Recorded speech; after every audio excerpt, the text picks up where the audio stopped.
I'm Tom. And we are Velocities in Music via IMTV. Today, guys, we are going to do the new 2011 release from And You Will Know Us by The Trail of Dead. The album is a very big concept album called Tao of the Dead. Tom, what'd you think? Well, this album is just good prog rock. I mean, it's got some elements of that rock sound that will make you think of maybe like Coheed and Cambria, Circa Survive, maybe even Coheed. Yeah, yes, right. Good point. With a lot of those lead guitar lines and kind of reverbed out stuff. You also, I see you have written down here Foo Fighters. I think some of the more straight rock stuff has that kind of sound.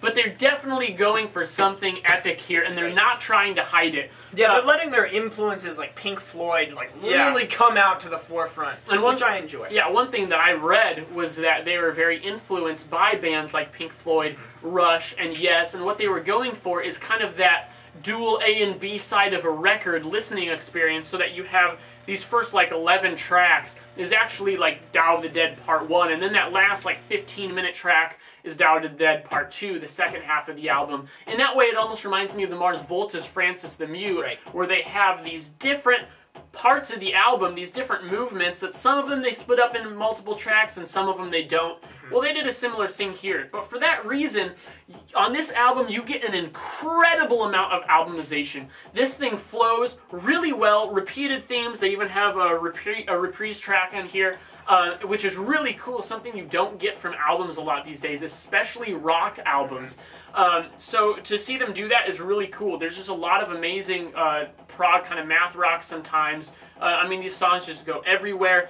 But I think the one thing that it's really lacking is just a personal connection, at least for me. I had a lot of trouble really getting into this one on a personal level. I can listen to it and rock out to it and be like, wow, these guys are really good at what they do, really impressive, but there's nothing that, there's no single moment or moments that really made me want to come back and just say, okay, I need to listen to Tao of the Dead. I enjoyed it a lot when I did, but it didn't have that allure that kept me coming back, that I feel like if you're going to make like a prog rock epic, you need to have that on some level.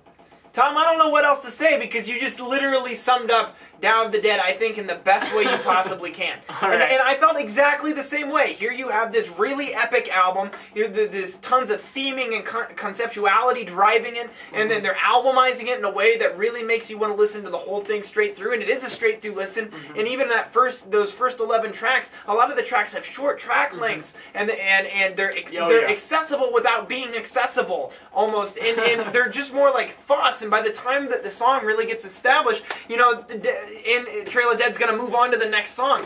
And what gets me about it is that you're right, there just isn't enough catchiness to it, that X-Factor quality that we're always looking for in good music. Every band out there who's had a mega album, a really popular album, has some sort of catchiness or X-Factor to them. And that just makes it damn lovely that you just want to come back to it. And I think that one of the major things keeping this album from that is because they were so focused on the albumization, they were so focused on the concept, which I love, they just almost forgot that there has to be kind of a big, you know, driving moment that just says, hey, this is a real album, love it. You know? And a lot of bands do that, you know, like when I think of Nine Inch Nails' beautiful The Downward Spiral, I think of the song Closer. That's the song that did it for me. Radiohead, on their album Kid A, they did it with Idiotech. And I've mentioned this before, but I really feel like on big albums, bands need to place a track in there that just knocks it out of the park for listeners. Yeah, that's something that really grounds it. Now, you could argue that the last track does that, you could. But I think... But it's 15 minutes long. I hate to be pretentious, but I think you'd be wrong. I think that's a kind of an invalid argument because of the fact that it was meant to be like 5 songs. So yeah, if you lump up like 5 of the tracks of an album into one gigantic song, of course it's going to be one of the better songs. But what Jake is trying to say that makes it not work for that last track is because while it's really good as a track, it's not because of any one particular thing. It's actually because there are multiple things. It's the sum of the parts. Yeah, exactly. It's not because there's one thing that pulls you into it. I think this is a good album, you know, great conceptualization of an album, but just there aren't enough stellar songs on here. There are some good ones. I don't think there are any bad ones, but not enough that really just wows me. This is also a grower, too. It's going to take multiple listens to get into just because it's not quite as accessible as your typical release, and I think that over time you'll learn to like this more. I'm not done with this thing yet. I'll be coming back to Tao of the Dead for sure. So that's something that you guys should all take in to consideration. And really, if I had just a little bit more emphasis on the songwriting, a little bit more of that X factor, this would be just one of those brilliant albums that that will go on your top list. You'll never leave it. It'll just be like a loyal dog, always sitting there waiting for you to pet it.